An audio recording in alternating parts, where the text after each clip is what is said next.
Good morning, you beautiful people. It's your boy wiltwijr, and let's talk about YouTube demonetization and how it doesn't change a single thing in the long run and isn't as bad a thing as it's been made out to be. Basically, what went down is YouTube started enforcing their policies on monetization of videos on YouTube, and YouTubers lost their shit for the views.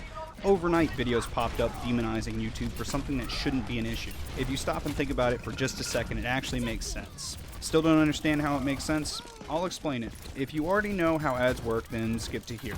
So basically, TV networks and websites make money through ad revenue. Basically, some business wants you, the viewer, to know about this amazing product or service they offer, and then they make a commercial. But they need to get it in front of your eyes, so they decide to either advertise their commercial on TV or the internet. So sales reps from the television network, or sales reps from Google, or even the YouTubers/bloggers sales teams tell the businesses how many people they can reach through each of their platforms, and then they quote the business as a price per click or view. Now, what the actual fuck does this have to do with being advertiser friendly? Well, let's say Google and the TV networks quote the business at $12 per million views, or a CPM of $12. But the YouTuber/blogger quotes them a CPM of $6. Pretty cut and dry where they're going to go, right? Well, wrong. Because let's say the YouTuber/blogger's brand was one that was heavily pro-porn and pro-cursing. Then the business might see that and go, I don't want my brand to be associated with that. But what about the guys who only say occasional curse words? At which point, with most advertisers, they'd be okay with an occasional F-bomb. But what if the business was CBN or Christian Mingle or even Pampers? Businesses like those are more likely to go the TV route because of the heavy restrictions set by the FCC on terms of what can and can't be said during certain time slots. But how does this affect YouTube? Well, here's where it gets less concrete and more conjecture. Let's say some YouTubers recently received some bad press after doing something dumb as fuck for views. We'll use High Life Crew and Troll Station as examples, because why not? But how does this have anything to do with monetization? Well, remember what we discussed in the case of the cheaper CPM example? If advertisers told YouTube that they were going elsewhere with their advertising dollars due to YouTube's inability to police its content creators, it would trigger the oh shit moment and lead to the classic overreaction that we've all come to love about YouTube. Which is why I think this is happening now, because let's face it, money makes the world go round faster than if Superman were pushing it to save Lois Lane. So how is all this not a bad thing? Well, Keemstar, of all people, said it best. When you're walking and there's a pile of shit blocking your way, you walk around it. As amazing as it is to think that that gem came from none other than Dan Keem, what's more amazing is that that's the only way to effectively deal with all of YouTube's craziness. Let's take Philip DeFranco Show, or PDS for short, as an example. It's already been stated that Phil has built his business around if every single viewer were running an ad block. So this doesn't even affect his business, which basically means he's already found a way to quote-unquote walk around the shit. He even breaks down some ways that you too can quote-unquote walk around the shit.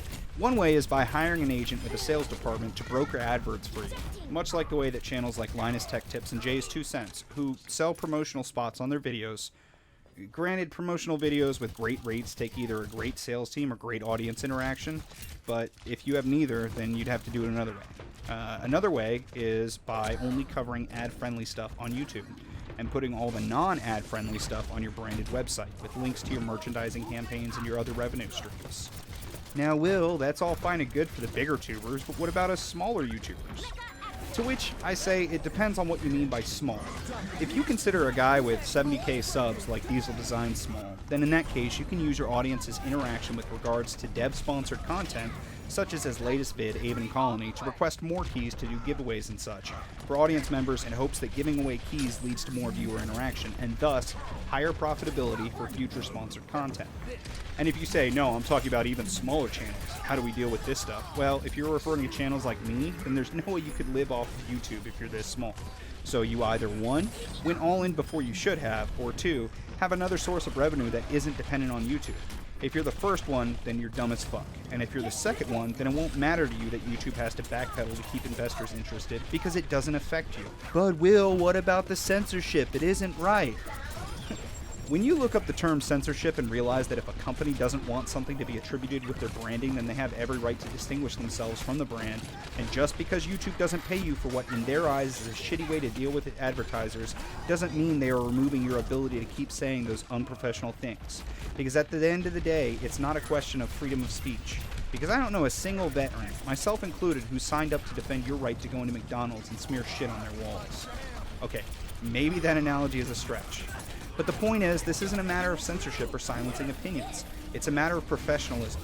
YouTube has asked you to not swear on the company's dime, and it's up to you to watch your mouth.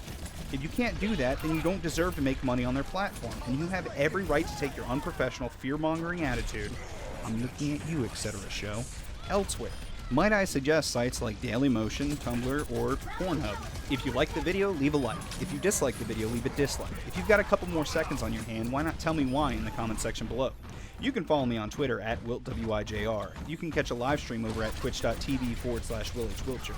Again, I'm your boy Will H. Wiltshire. I don't do intros or outros. Y'all have yourselves a wonderful day. The payload is approaching its destination.